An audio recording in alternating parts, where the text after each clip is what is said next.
You ready to go? Yeah, I'm ready to go. We've been talking about this forever. Stories. Okay, what you want to know? Oh, I want to know everything, right? Everything. Every little bit of piece of everything.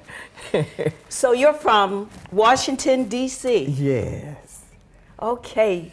Tell me a little bit about growing up in Washington. What was that like? Well, it was all right. I went to Catholic school, and then public school when I went to junior high, and it was a nice growing up. We lived way out in Deanwood, and my father's relatives lived in Georgetown, you know. So we would go visit Georgetown. But it was nice. I learned a lot. We had a lot of fun. And when did your interest in dance start? My interest in dance started when I was 3. Yeah.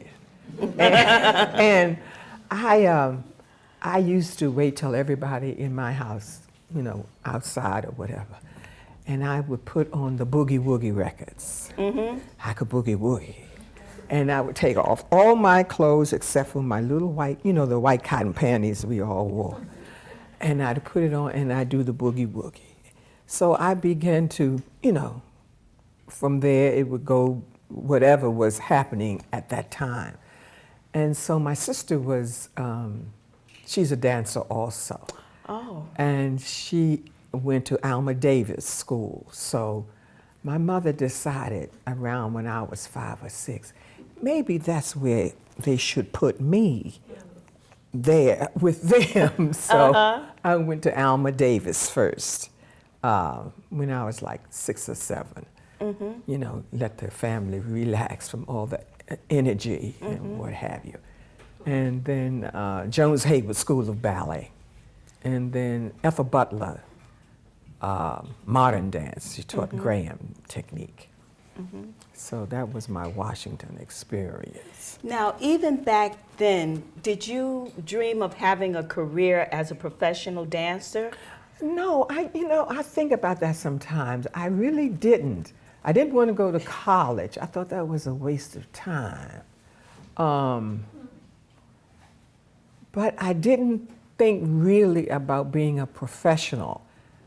I don't know why I didn't, but I did. And my sister went to Howard, and I joined the Howard Players. They snuck me in to give her something to do.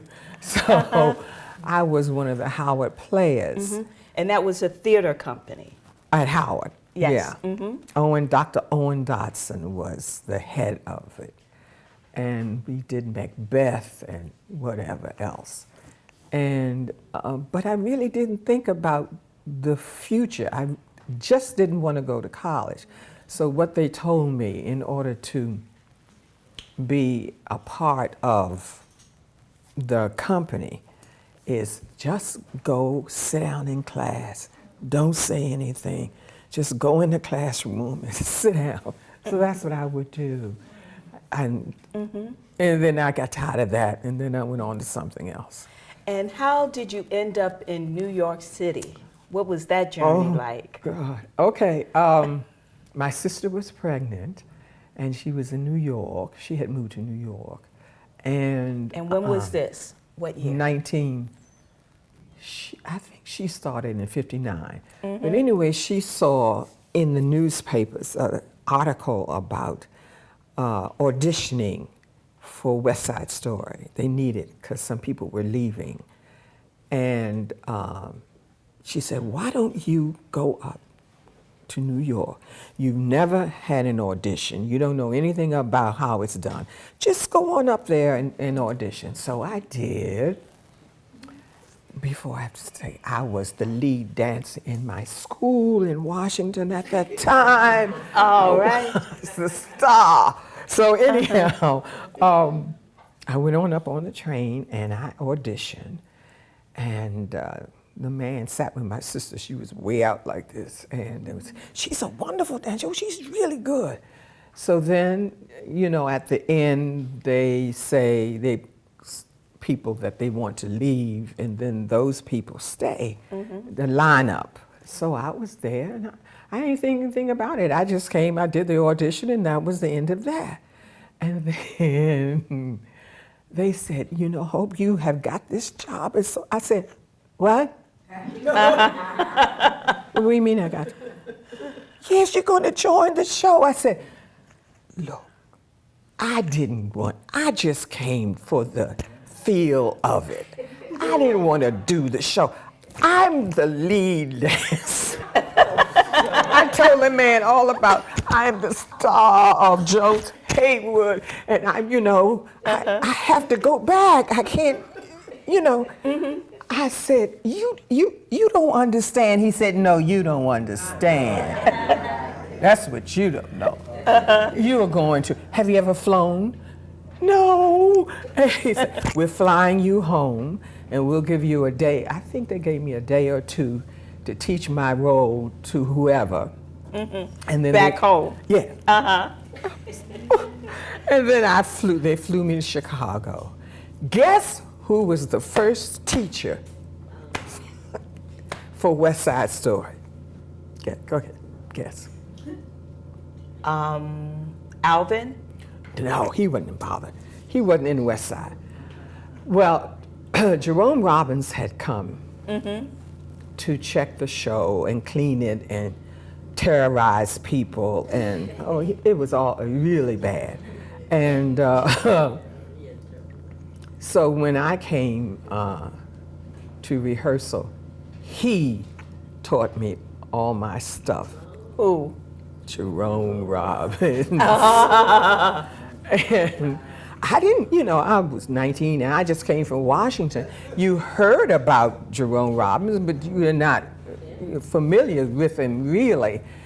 And he was very nice, but he had a different way of, the mambo, not the mambo, yeah, the mambo, bump, bump, dum, dum, dum. He did it. Well, he said, okay, put the music on. Now, we're going to just do, And so I just said, 1, 2, like you do 1, 2. He said, oh, no. I like it on the 1. On the 1? He said, yeah. So that took me a while to adjust to doing it. Yeah. So that was my introduction to show business, Jerome Robbins. Yeah.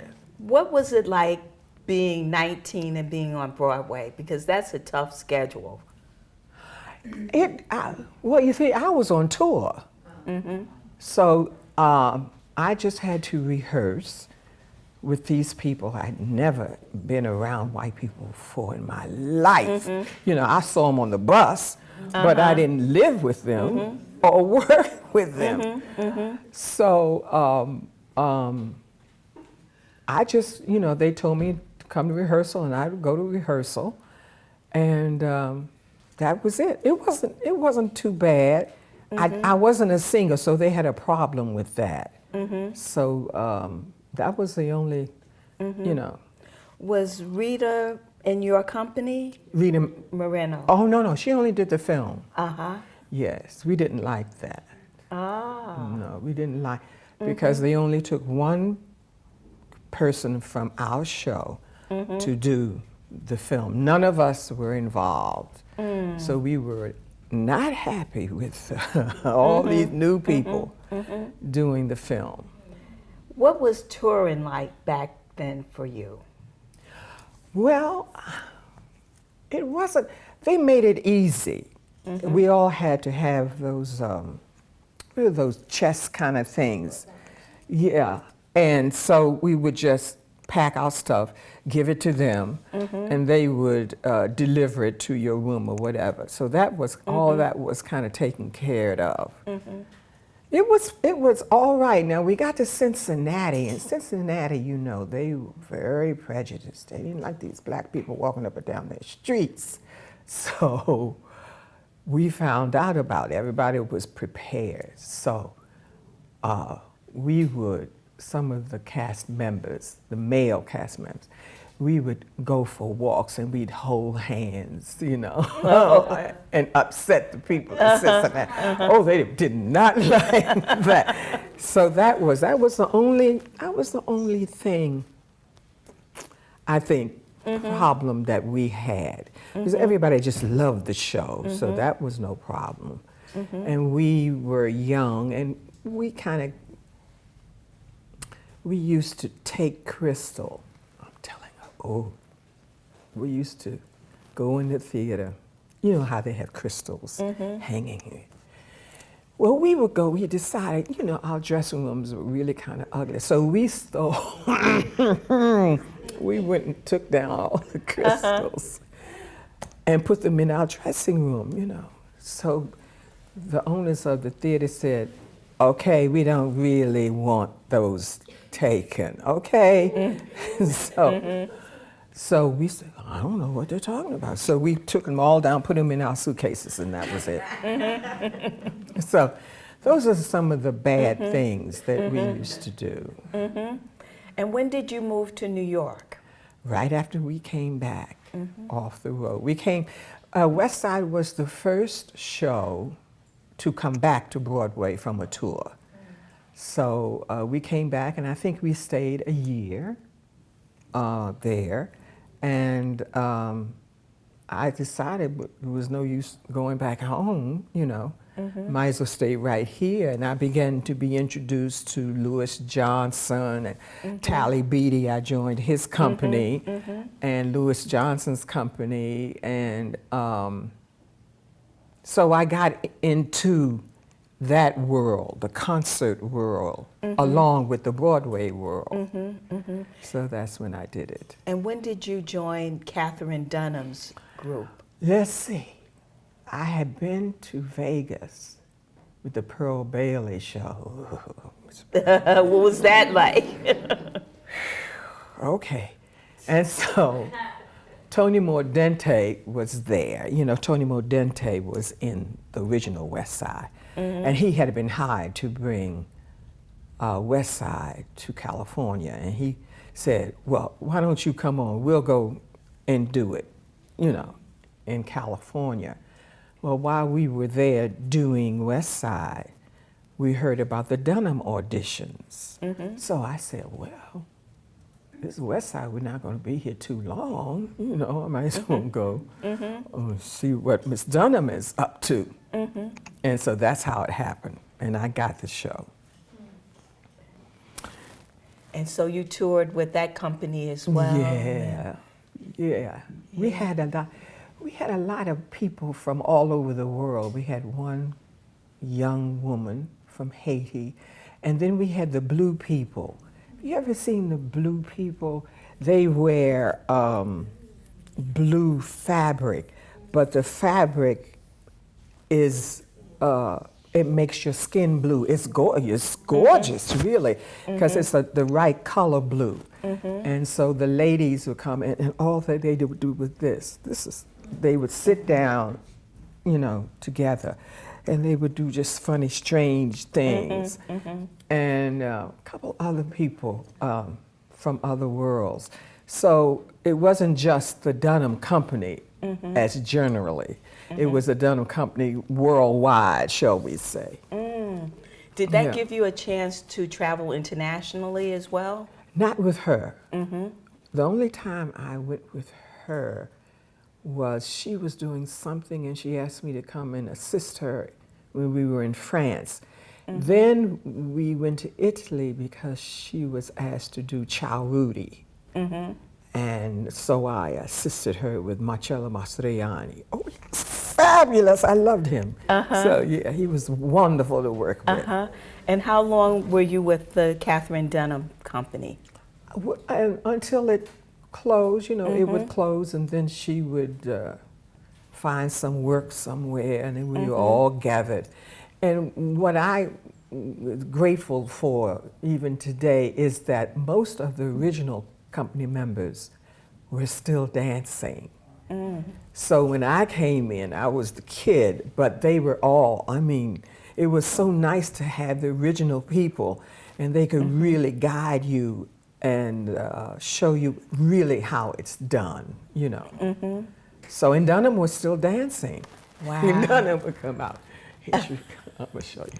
Dunham would just walk out, and you know, she would be all wrapped, you know, and then she would and roll her stomach, and then and that's all she would do. And they would pick her up, boom, and carry her off, and that was Dunham. I know, you know. And when did you go and when did you start with Alvin Ailey, and how did you meet him? Well, we all knew Alvin. You know, whatever show, we knew Alvin.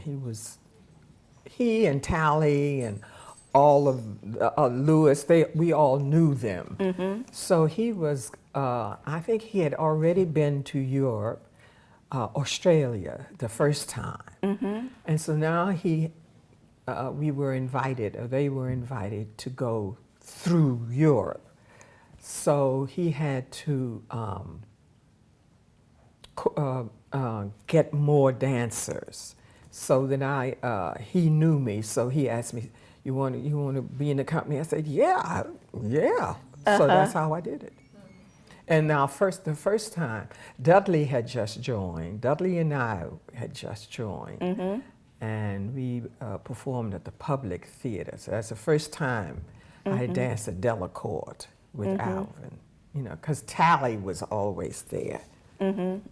But so that's how. He just said, okay, you want to do the child? Yeah, okay. Now, how did you guys start dancing together? Because you did a lot of I wore him out. Thinking about it right now. Yes, I did. Well, I was hired, and I was given that role, you know. And so Alvin and I really tore it down. I mean, we really, it was a pleasure until he would be bad, do things. I didn't like it. And so Joan Peters and I. Now, he would choreograph the dances that you guys everything did? was choreographed by him. By him, Yeah. the pieces that you guys worked in. Yeah. Is there a picture of it? No.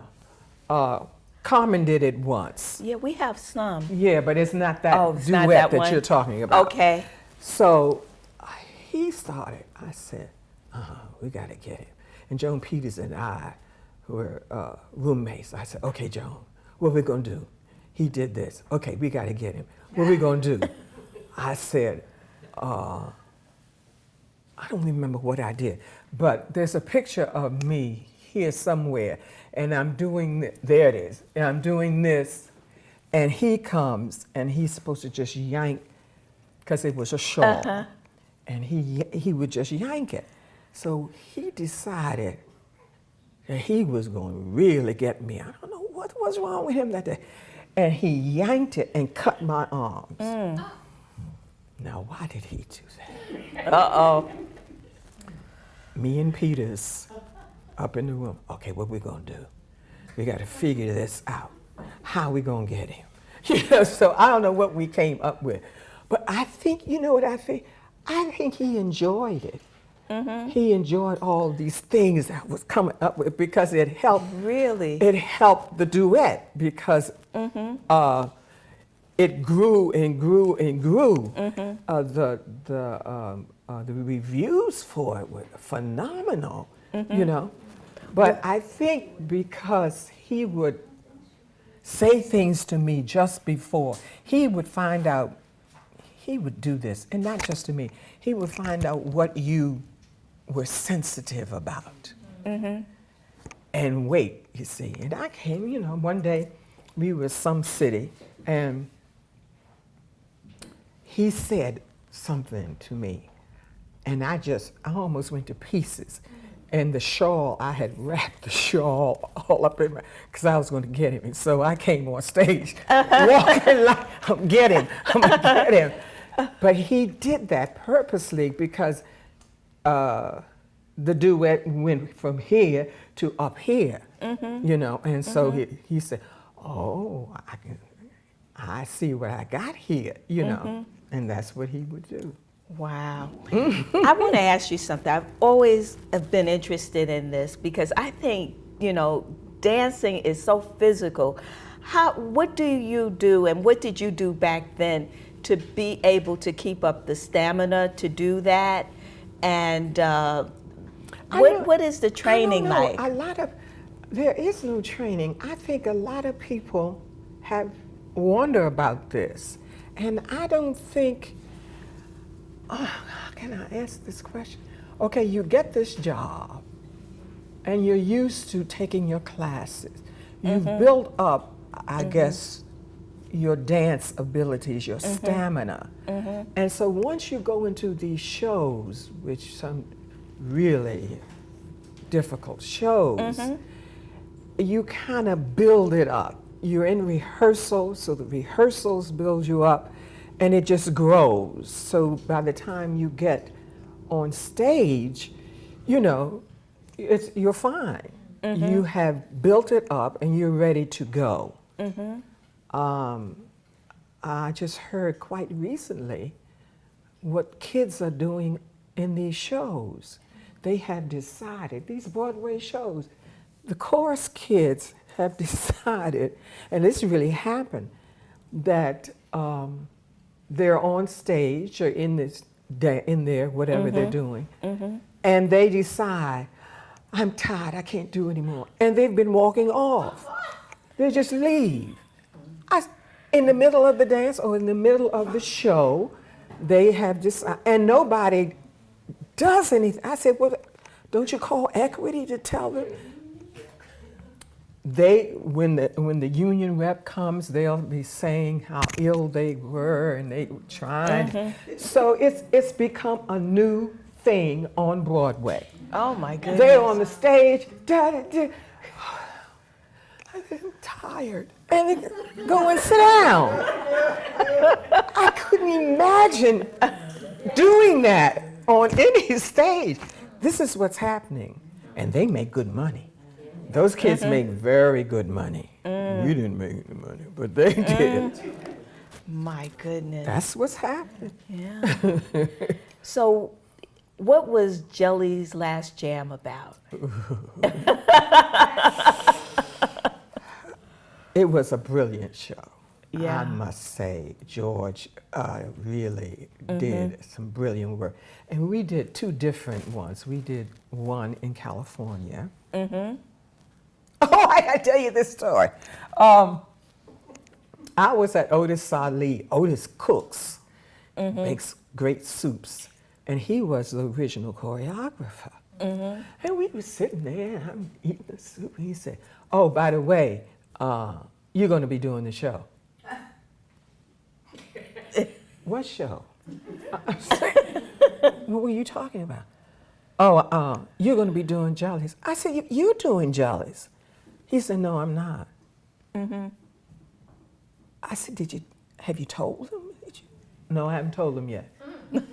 I said, I couldn't get my, anyway, I got the show and we went to California and it was a whole different Jollies. And I think that's the one we loved more. Because when we came to New York, and you know, we had Gregory and things that he needed, and it was all different. But Luther did beautiful work. Did you all, anybody see Jollies? It just wonderful, the music on that show. And so I thought it was a great show. I really did, and I enjoyed it. We had a lot of problems, but we got through it. We really did. And working in Pearlie, you met a lot of people that became lifelong friends, like George, like Sherman Hensley. Oh yeah. Yeah. That's my love, Sherman Hemsley. Yeah. And George Faison was in it. all of us, everybody, all the old dolls were in in Pearlie. Was Melba Moore in that company as well? No. Wait a minute. Yeah, Melba. Yeah, I'm thinking somebody else. Yeah. With that incredible, I used to go down almost every night just to hear her sing "I Got Love," because you know how tiny she is, in this little throat. I just couldn't. How did she do it? And I would stand, you know. Sometimes I would sing along because you couldn't hear anything. So yeah, she was wonderful, cute little thing. Yeah. Yeah. Now, how did you end up in Hollywood, of all places? How did I do that? How did I get there? Oh Lord, I don't. I've got to wait a minute. Let me think about that. Well, let me see. How did I? Oh, I Raymond. know. At one time in the 70s, this was the time, the Exodus, I called it. Every actor on the planet who could find a place to live was going to California.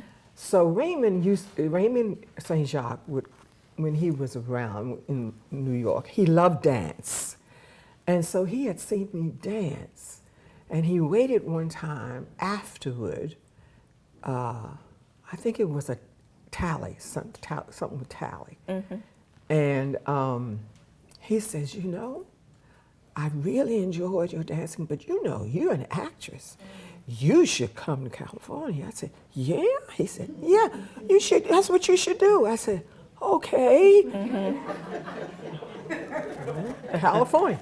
So I called him, and he said I could stay with him, and I went on to California. But the strangest thing, you have to have somebody in California who will help you, okay? Anybody's thinking about going to California, here's what you gotta do. You cannot go to California and expect things to, no. Now, I didn't know anything about it. And he had set up these various things for me, and I went to have, interviews. And he had this man who's one of their top casting directors. I mean, the one, you know. And I came in, I dressed nice. I came in, and I sat down, and he looked at me, and your name is, who is it? Hope Clarke. He said, how did you get in here? That's just what he said. How did you get in here? I said, well, Raymond set up this, Raymond set up this appointment because he wanted me to, be introduced to you. He said, but he kept looking at me like I was from outer space or something. And then he said, okay, here's what we're gonna do. I want all you people who are coming out, because he was tired of it, because they have all of their own people to take care of. And I mean, it was floodgates. He says, now, here's what you're going to do. Do not, and I'm remembering exactly what he said, do not come out here for a month or 3 months and think you're going to get a job. No. When you come here, you have to be prepared to stay at the least a year. Okay? He's looking at me like this. Don't come out here and think 3 months you're going to be a star or you're going to have a job. Then you got to get an agent. Getting an agent in California is nearly impossible, let me tell you. Find out who you know that can help you get in there to have an interview, because they have too many people that they take care of, and they're not interested in all these people getting off planes and trains, coming and thinking they're going to get a job. It took me quite a while I can imagine. to get it because I had no, I had done commercials and things like that in New York, but nothing like what they have here. So it took me a while, and he made it very clear. This is not the place to be if you cannot stay. Interestingly, I was reading Diane Carroll's book a while back, and she was saying even after she did Claudine and was nominated for the Academy Award, a lot of the agents, most of the agents in Hollywood didn't want to handle her or Diana Ross. Oh, yeah. Yeah, I can understand that, having lived there, because number one, they have their own people, and that's who they want to take care of. Yep. But in spite of all of that, you still broke through and Yeah, got I did. work. And I hung in there 9 years. I stayed there, and I had 3 women who worked in the agency. Myrna, Muriel, Myrna. They're all 3 M's. I'm an M person. So, and they really took care of me. They really, really, really did. And I began to get some really good work. I did all those shows. which one was your favorite? I have no idea. Now, most of us have seen that dance scene on Amen, Yeah, the courtroom scene. yeah. But that was, you don't want to hear that story, do you? Yes. Oh, you do want to hear that story. Well, George Faison and I were hired to do this, I forgot, Amen. And they didn't want me to choreograph. They knew I was a choreographer, but they didn't want me to do it. They just wanted me to concentrate on dancing. So they got George. Now, Sherman said to me, now hope, because I knew Sherman, we did Pearlie. He said, I want to tell you something. This man is crazy, okay? I want you to get ready for this man, okay? Now, here's what he's going to do to you. I said, oh my God, what I'm just going to do a little dance and sit there? He said, he's going to ask you to do this one number. Then he's going to ask you to do another, changing the music. Changing the music changes the choreography. And he says he's going to do this at least 4 to 5 times. And then after he takes you through that, he's going to come all the way back to the first one that you did and loved. Okay, now get ready. I said, he's not going to do that. He won't do that. Well, sir, I got started, learned all the choreography. George and I were popping. Yes, he said, no. You really like that? I said, yeah, I mean, this is what we all decided. He said, I want to try something else. And we did something else. And then, not really. We went 4 to 5 times. I had blood blisters because this is a courtroom scene. The scene was, I had to prove I could dance. So each time George would re-choreograph, he would find things, you had to do that right there. So I had to jump up on the judges, those high. I had to jump up, and I cut the back. I had these blood blisters. I said, this is unbelievable. And so we came all the way back. He said, that first one was pretty good, wasn't it? I said, yeah, I like the first one. Well, let's do that. It's as if, out of the blue. And that's what he did to me. I'll never forget it. So how was it working with Sidney Poitier? Oh, I love Sidney Poitier. Uh-huh. He's Pisces, you know. Uh-huh. And I'm an Arian. And you guys did a piece of the action. Yes. Okay. And every day when you come in, he had the hug ready. You know, he was such a delight. It was really, really a special time. And the scenes, we did the crying scenes all day in one day. Wow. What was the audition like? I went in there, and I had just finished doing Who's Afraid of Virginia Woolf. And so the acting machine was, you know, boom. And so I started crying, and I carried on. He said, oh, all right, you know, maybe this is it. And so that's how I did it. Wow. But he makes it very easy. He doesn't, you know, all right, you know, have 5 or 6 people terrorizing you. You know, he sat there and he listened and he read the scene, and that's what happened.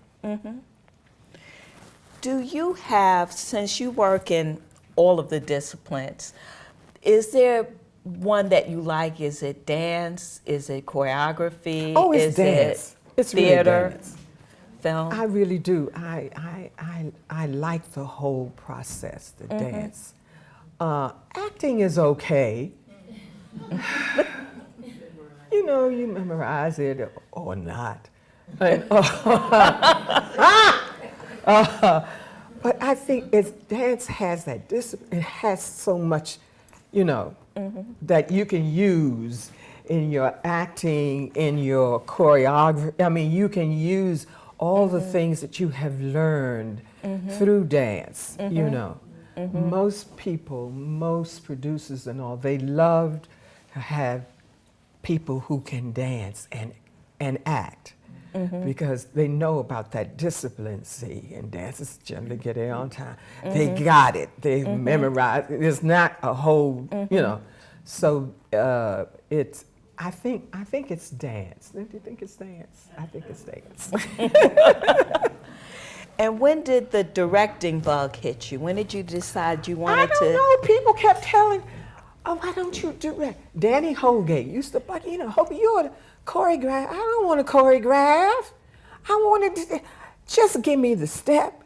I'll do the step, and then that's it. I don't want to make up the step. I'm not a choreographer. I'm not interested in that. And then I kind of got interested when I wasn't really working that much, and someone, I said, well, maybe I could, you know, do a step or two. And that's how it happened. I began to start choreographing. It wasn't that difficult, but you know, it's very demanding. And when you do these, okay, any choreographers in here, new choreographers, when you go into these big Broadway shows nowadays, these shows cost money, okay? They begin at 15 million now. I mean, there's no play. So when you get a job working with them, with that money, and you know they're not particular about hiring black choreographers. I got it because of George. Let me just say that. I got those jobs because of George Wolfe. All of those Broadway shows I choreographed was with him. Now, the thing is, they don't trust us. They don't want you to had that money. A director or choreographer don't want it. So get yourself together. When you get the job, find out. I'll tell you, jellies. Just take jellies. I had no idea I was going to do jellies. And I found out, I mean, they gave me the music, and that's it. before we even went to California. So what happened is I said, oh no, I'm not gonna get trapped or get out in front of all of these incredible dancers that I have never worked with, but you know about these people. And I'm not gonna stand up there and have nothing. So whatever you do, rehearse, plan it, rehearse. Don't come into the rehearsal room and you say, well, okay, I don't know, okay, let's try this. No, you have it. I decided I was going to have 5 numbers done. Now, I didn't know if those numbers were going to be all right, but I said, oh no, and then I knew George too, see. I said, oh no, I'm going to be real ready because it's drilled into you. We have to get this done, okay? You can't do it, they'll go get a white choreographer, standing right there, ready to go. You have got to be overdone. Unfortunately, that's the way it is. They are watching, and don't forget, they talk on their phone, not on their phones or whatever, about what you are doing, how you are doing it, and I'll give you for instance, Lester Wilson, I don't know if you all knew Lester, was the choreography for Grind. I was in Grind. And Hal Prince hired him. Now, Hal Prince, they all say, is a bigot. I don't know if he is or not, but he loves me, but I've never been hired. But he hired Lester. And so I said, now, Lester, okay, you got to have your shit ready. This is Hal Prince. This isn't just somebody. And he's never hired a black choreographer. Lester didn't listen to me. We were doing one number. I know you all have seen Grind, but Lester was eating sushi, and we had this. It was just a burlesque kind of thing. Okay, and we did it about 11 times. He hadn't planned anything other than that little bit. So we kept doing it and doing it and doing it. And you know, the stage manager, we're all waiting, you know. Then he didn't want to choreograph the star. What is her name? Oh, can't think of her name. It'll come back to me. So I said, Lester, we've all done ours. You gotta go in and rehearse her. So we choreographed her for her. You think they didn't see that? You think they didn't see that? So here comes Tony time. And Michael Peters was doing leader of the pack. Lester Wilson was doing the Grind. The Tony people, first time in history, took the choreographers off. No choreography this year. And that was Lester and Michael. And Wow. not good enough. That's right. And then the star, she won a Tony. And they kept, you know. Now, the life of an artist, a lot of times it's either feast or famine. Yeah. And how do you stay positive? How do you keep going when, especially for black artists, that there are so many few opportunities? Well, I guess I was just kind of lucky. I really believed in saving, really saving. There's a book, I can't remember the name of it. And anyway, in it, it says, always save 10% of anything you get. You don't care if it's 50 cents. Save 10% of it. And it builds. And I said, yeah, I'm going to try this. You know, the little bit of little things that would come in, but it would build. And that's what you have to do. I don't know. I don't know how else to tell you what to do. It's just that you just have to be smart about your needs and looking around, and you see you're not really getting any kind of work. Then invest. I believe in. Okay, I was a dancer, but when I came to California, I had to act. See, so now I had two things. So now the acting kind of is, you know, up and down. So then I decided I guess I could do a little choreography. I mean, I can do it stuff. So then you see, then I had three things. Three things. And so it kept going. Don't just close, I'm just a dancer. I used to teach this at Ailey's. You have got to, if you're in this business, you have got, and this is a business. Right. This is not just, oh yeah, no, this is a business. Talk to business people, you know, go to your unions and get all the information you can get about this business. And invest in acting classes, you know, because they're all over. Just say, oh, I'm doing acting. What do you mean? They eat well, okay?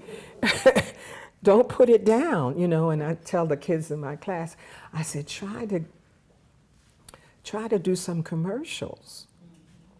You know, you can sell Ajax.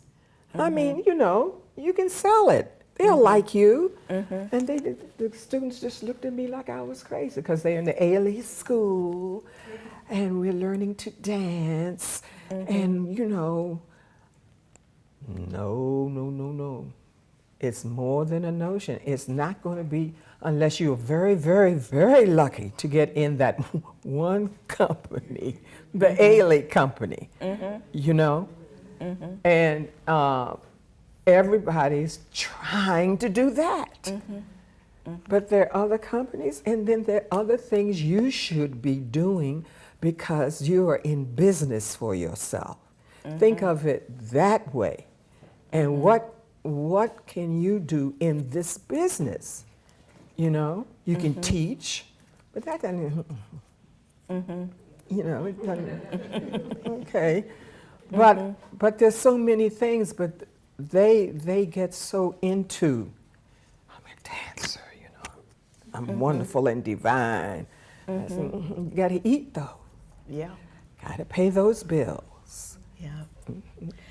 When you think about your legacy as an actor, a director, a choreographer, what do you want the public to know about you?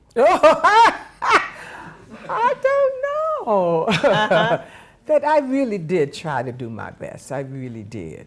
And I had a lot of fun, a lot of agony. Be ready for the agony because it's going to be there. But if we use it as a learning tool, you know, not to let it, and this is what we're all going through. You know, there's so much that we could do and we can't get in there to do it. But you just have to keep going forward. You really do. And not get down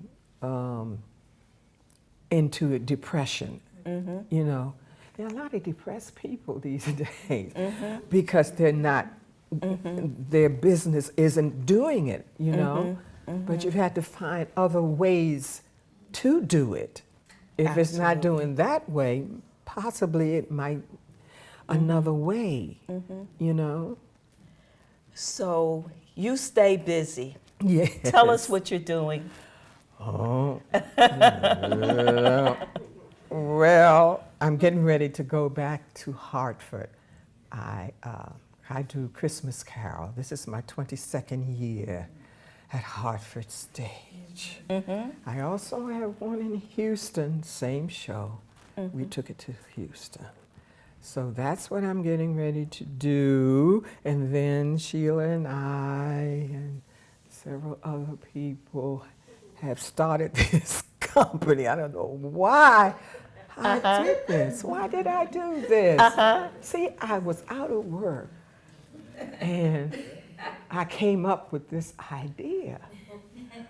It's not the great. So tell us what it is.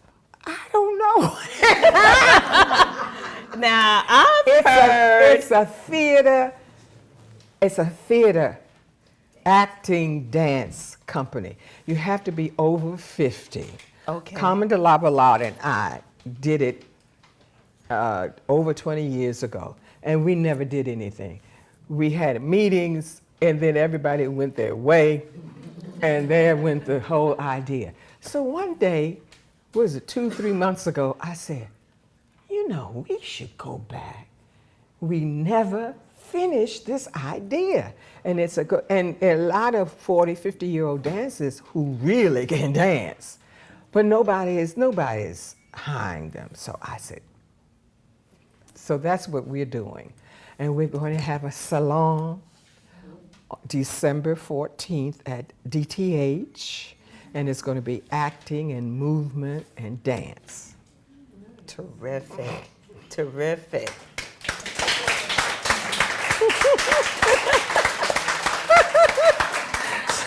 So are you ready for the questions from the audience? Okay, all right. Okay, we're opening the floor. Please. Yes, ma'am. I wanted to ask about your Dunham days, because we all know Miss Dunham is very particular about her style and who does it. So how did you get it? If you were a modern or a ballet dancer, how did you? Taught it to me. Oh, okay. And as I said before, I'm going to tell you this little story. As I said before, I was lucky that the original company members were there. So they would, get over here, and they kind of helped because I had never, ever done anything. So they were there, and then she would demonstrate. She had class every morning. That technique is unbelievable. It's better than Graham in many areas, but you almost die learning how to do it. So I have this funny little story. I'm going to tell this little story and then I'm going to be finished. I was rehearsing, and her partner and I were partners coming across the floor, and I decided he was 6'3" or something. And I decided I could leap like him.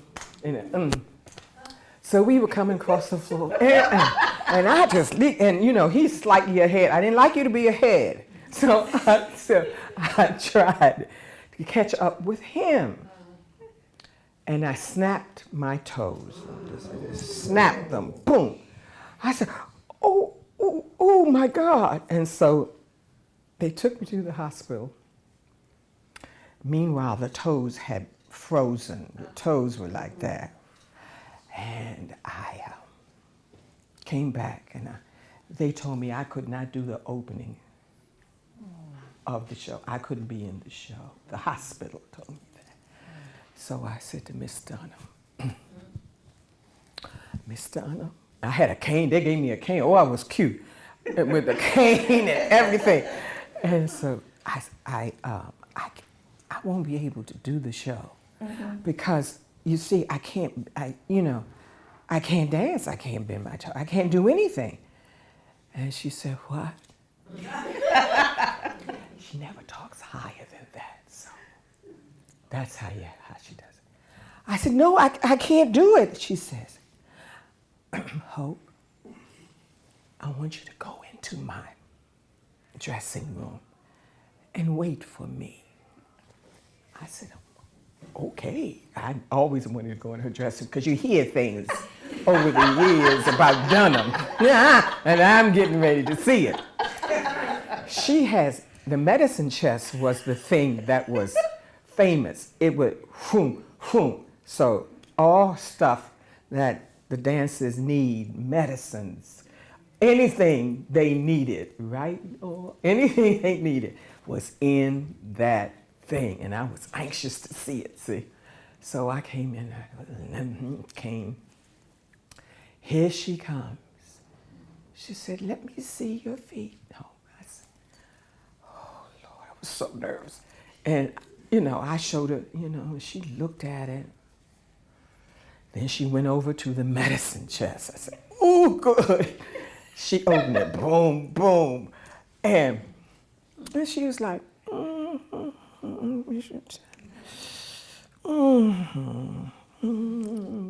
Then she came up with an unmarked white jar.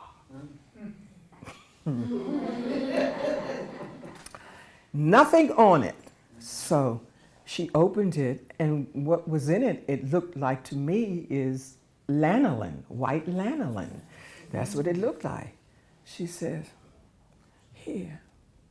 I said, okay. She said, put some of that on your foot. So I said, this ain't gonna work. I mean, it's frozen. It's not moving. And I rubbed it on, She looked at it and she said, put a little more on.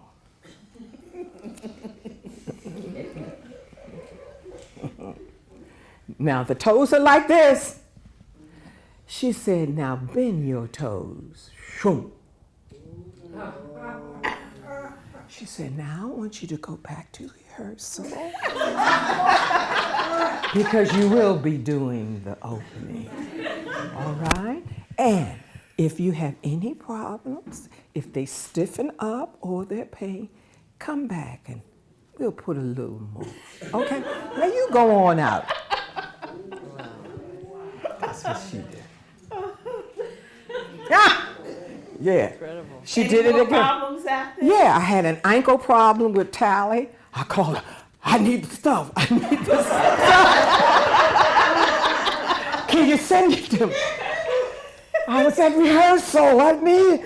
So, door opened, her husband, the famed, I forgot his name, came in and said, here's your stuff.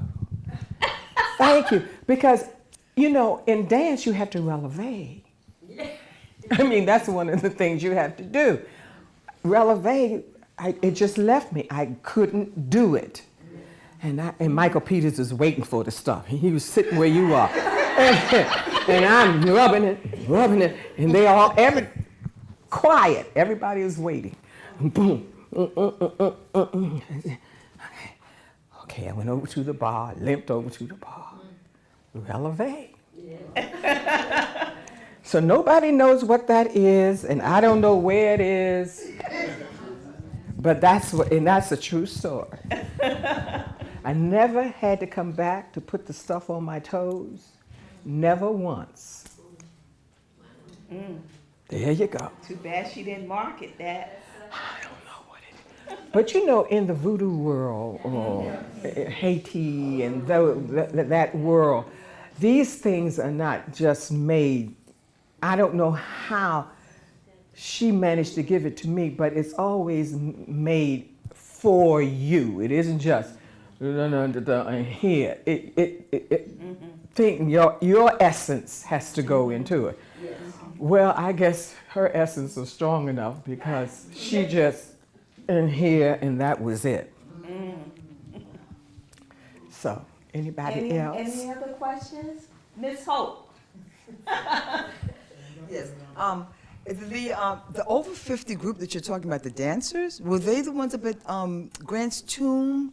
Was it last summer? That wasn't the same group. No, this group Okay. It hasn't really begun to perform, really. Oh, well, somebody out there has that idea. Yeah, because Naomi. Isn't there a group from Chicago that came in? Nancy Sabatino, Susan danced with Anna Polo, and Gus Allen, Yeah. along with Carmen Delavine. Yeah. did that segment a few times. Oh, okay. This one I saw over 50 was at Grant's Tomb. Faison was in associated. Talking about variables for a Yes. Oh, okay. No, Do you have a no. question? There are a lot of, There's a lot. there are a lot of, There's a lot. because the older dancers want to dance, and so everybody decided, okay, they can still, they can kick, but not too high. You know what I mean? You don't have to. You don't have to anymore. Any other? Oh. Okay, we'll start here and then we'll come back to you, Floyd. I can relate very well to your comments about saving, Who? about saving Oh my God, yes. and living within your means. I've never thought of keeping up with the Joneses, but keeping up with myself. And I'm wondering if there are any early life lessons you got from family or parents that led you in that direction to save. No, I think my mother probably told me now, you know, you're just 19, you know, and always save, you know, open your little account, open my little account. But I think people that we were around, dancers, you know, you start talking about it, you know, because everybody's in the same boat, you know, and you've got to, so I figured, okay, I can, but this book, I can't think of the name of it, but anyway, you must save 10% of everything. And I don't know if you, any of you, have you ever been with a group of people and you have the need, you got to pay a bill or something like that, and so your friends, it's like using the spirit. Like if you needed something, you really needed it, we all get in there and give it to you and give it to you, and that would bring money to you. We used to do that all the time. You know, you go to a grocery store, oh, shoot, I don't know. Here, you know, and it would happen. It's like magic, but it will do it. So that, we learned that, and just, I think, just saving. See, my mother was the first black woman in Central Intelligence, CIA, and then she dragged me into it when I was 16.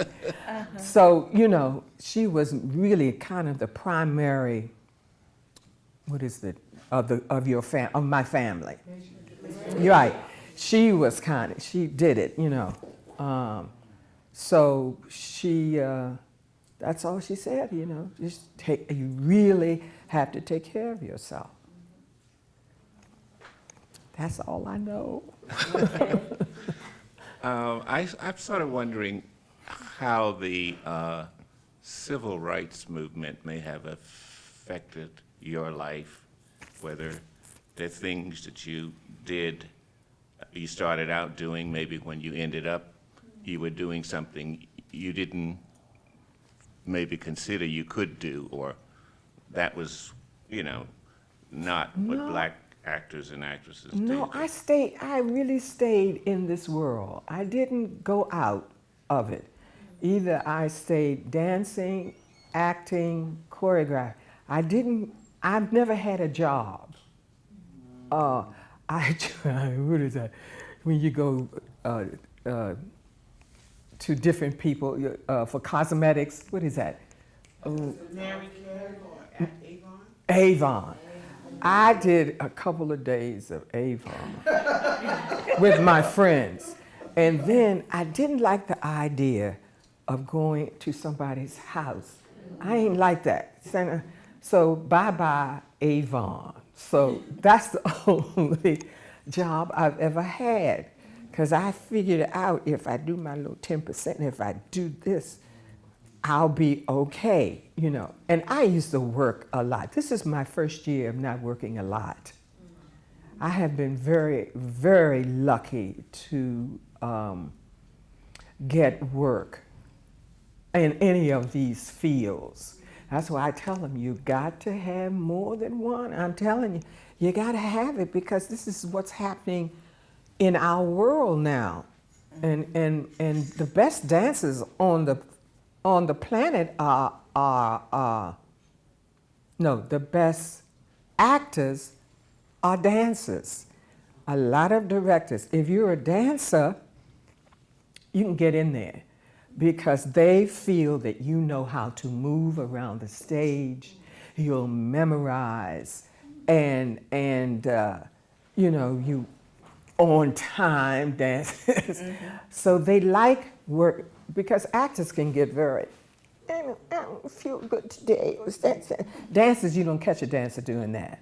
Dancers are going to be dancing. I mean, and that's what people who are hiring you like. And dancers can do it.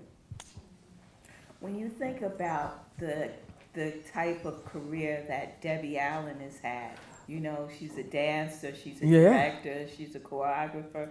You know, she just wears so many hats, and it really That's puts her right. out there. Producer. And then, you know, you always have somebody in the back who likes you, who's going to help you. You know, that person generally is very active in your career. Just like with Raymond. I mean, he really believed me. I didn't believe me, but he did. And so he would encourage me, and I did 3 films with him, and Othello, and it was all because he believed in the dance.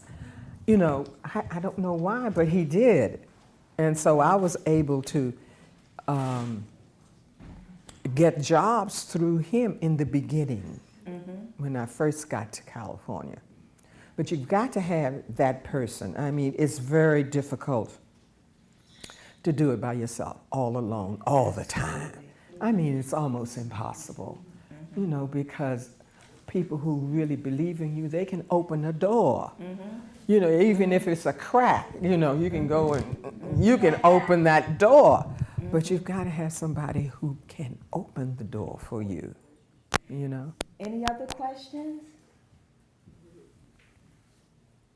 I just want to say this has really been very inspiring listening to you, because it's really, you know, just kind of, just put the hammer it in. But you have to be open. You know, okay. That you have to be open, because like you're saying, it sounds funny when you're saying it, but it's real. People have come to you and they've said, oh, you're going to do this, you're going to do that, and you didn't shy away from it. You just went and you just did it, you know, Right, and you yeah. just, you know. And I think it's so important that people have to understand in this business, that's the way you've got to be, just be open. You may be afraid, you may be fearful, but just move in And the also fear. just learn you the know? craft. Yeah, yeah. You've got to learn the craft. You've got to take your acting classes, really. Singers, now, everybody has to learn to sing on Broadway. And that's where we want to be. Oh, Broadway's okay. We want to be over there. And you, when they hire you, unless they know you and know you really can't sing, you've got to sing. All dancers must sing and act. All actors must dance and sing. It's all of it. There's no getting around it. I mean, that is exactly, unless they really know you and you're just being hired for dance. But that's rare nowadays because it's so expensive and everybody has to do everything. That's why I'm amazed at these kids. This is the new Broadway. I just heard this yesterday. This is what they're doing. So that's you really have to be on top of it, and you can't let anything, you know, get in there. Go to your auditions, even if, you know, you're not available or you can't do, get on in there and because they'll remember. Casting directors remember. That's the hard thing, because if they work on your show and you've been a bad boy or girl, I saw this happen. Oh my God, I was doing Jesus Christ Superstar, and 2 people from Jellies were there. But the casting director knew them. And so I went over, I said, listen, so-and-so has to, can't we get him in? You know, he needs to get a job. You know, he said, no. I said, but I just want him, I'm the choreographer now. I just want him to come in and have audition and let them say. He said, no. Because you see, casting directors know everybody. That's another thing. They know you, everybody. And so when new directors come to audition, they don't know these people. So the casting director is the one making decisions on your life. The poor little director who came from Georgia, she had to say, oh, he's not going, okay, you know, and go along with the casting director. So he has the power to guide your career or not. And don't think that's not happening. They do it every time. Don't get on their bad side, because they rule. And then they have the phone, so-and-so, okay, no. Yeah. It's hateful in a way of business, because people change. You know, if you were naughty on that show, that doesn't mean you're going to be naughty on this show. But, you know, the little African girl from Lion King? Well, she got another job. Now, Miss Thing just came in from Africa, and she acts like she knows everything, right? She got a job in California, and she was carrying on. They called me. I don't know this girl. They called me. Listen, we're having, because I'm black, see, we're having a problem with this. And so and so and so. I said, put your foot on her neck. I told you all, don't let her take over. Just fire her. Oh no. See, white people don't want to fire black people, because then they'll say, you know, they'll say, yeah, you're prejudiced. I said, that's all you can do. Just fire. Either you're going to be very firm with her or fire her. But I said, they called me up instead of calling the union who get paid, you know. But it's a hard business. It is. Well, Hope, Yes. thank you for being our first guest on our new show, Inspired.